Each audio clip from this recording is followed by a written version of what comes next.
It's been a month now since Anheuser-Busch first partnered with Dylan Mulvaney. And of course, we all know that there's been a boycott of the brand. They've lost $9 billion as of now. And there's been a whole lot of pushback against Anheuser-Busch for partnering with this person, which of course I totally understand because I don't like Dylan Mulvaney any more than anybody else does. But now, an organization called the Human Rights Campaign, or HRC, which is the largest, biggest pro-LGBTQ organization, the biggest supporter of LGBTQ people rights. This organization has Anheuser-Busch wrapped around its finger. They have a vise wrapped around the corporation's neck. And the HRC is threatening Anheuser-Busch. Literally threatening them in order to get Anheuser-Busch to reaffirm their support for the trans community in the wake of all of the pushback that this corporation has received. It says here, the HRC is calling on Anheuser-Busch to publicly make a statement reaffirming its support for the transgender community following weeks of right-wing pushback. There's that right wing again. Over the brewing company's recent partnership with transgender social media influencer Dylan Mulvaney. And Senior Vice President at the HRC Foundation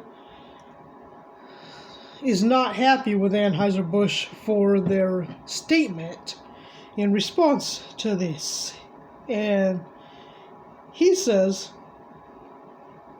it is absolutely critical right now for Anheuser-Busch to stand in solidarity with Dylan Mulvaney and the trans community.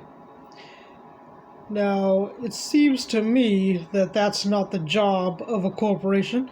The job of a corporation should be to sell products, not to get involved in woke politics or gender identity politics or any of that stuff. Their job is to make money. Their job is to sell products to people.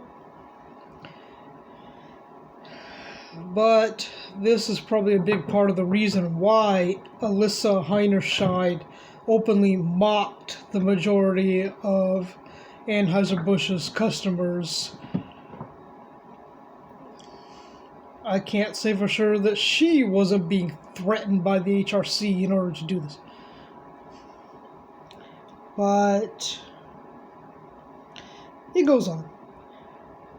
The response that Anheuser-Busch's CEO, Brendan Whitworth, gave, according to them, lends credence to a hate-filled rhetoric and exposes Anheuser-Busch to long-term business impacts with employees and customers, increasingly looking for steadfast commitment to LGBTQ corporate citizenships.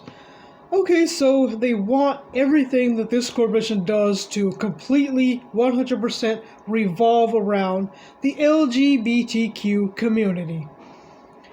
Now, forget about other marginalized groups like working people, low-income people, people of color.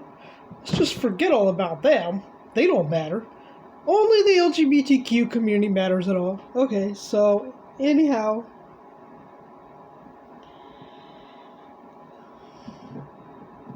responding to the criticism of its partnership with Mulvaney, Anheuser-Busch CEO said the company has thousands of partners and millions of fans and a proud history of supporting our communities, our military, first responders, sports fans, and hard-working Americans everywhere.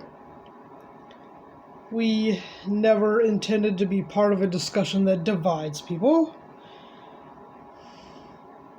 The HRC is angry at him for saying this because he wasn't being inclusive enough. He wasn't being DEI enough for them. So now the HRC is preparing to lower Anheuser-Busch's 100% Corporate Equality Index score, and this is, according to this article, a national benchmarking tool on corporate policies, practices, and benefits relevant to LGBTQ employees and partners, such as Mr. Mulvaney.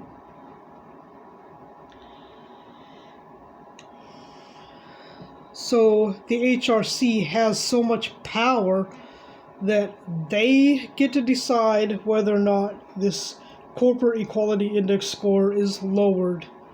That's what I mean when I say the HRC has Anheuser-Busch wrapped around its finger and is willing to threaten the corporation into continuing to alienate 99% of their long-standing customers in order to appease a group of people who more than likely never spend any money on their products at all,